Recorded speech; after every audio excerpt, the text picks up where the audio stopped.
Αθηνά.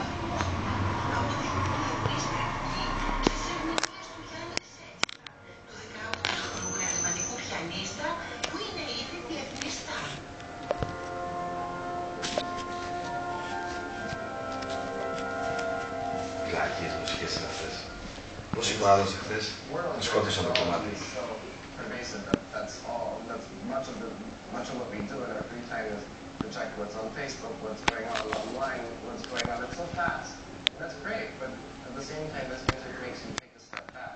It's something that really makes you take a step back from that kind of life, and also makes you step in to the music itself.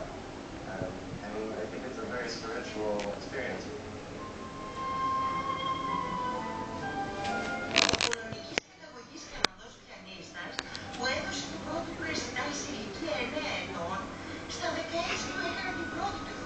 Με την Deutsche Grammophon, ενώ έχει παίξει σε περισσότερες από 100 συναυλίες σε όλο τον κόσμο, με φημισμένες ορχήστρες και διάσημους μαέστρους, αύριο το βράδυ θα εμφανιστεί για πρώτη φορά στην χώρα μας στο Μέγαρο Μουσικής.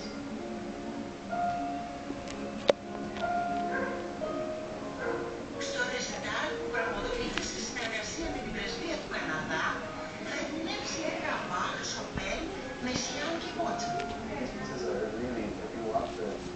Βλέπω κι εγώ εδώ μια εκτρινίλα.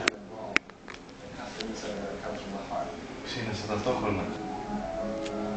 Πού να φανταστώ ότι ακόμα ταΐζει.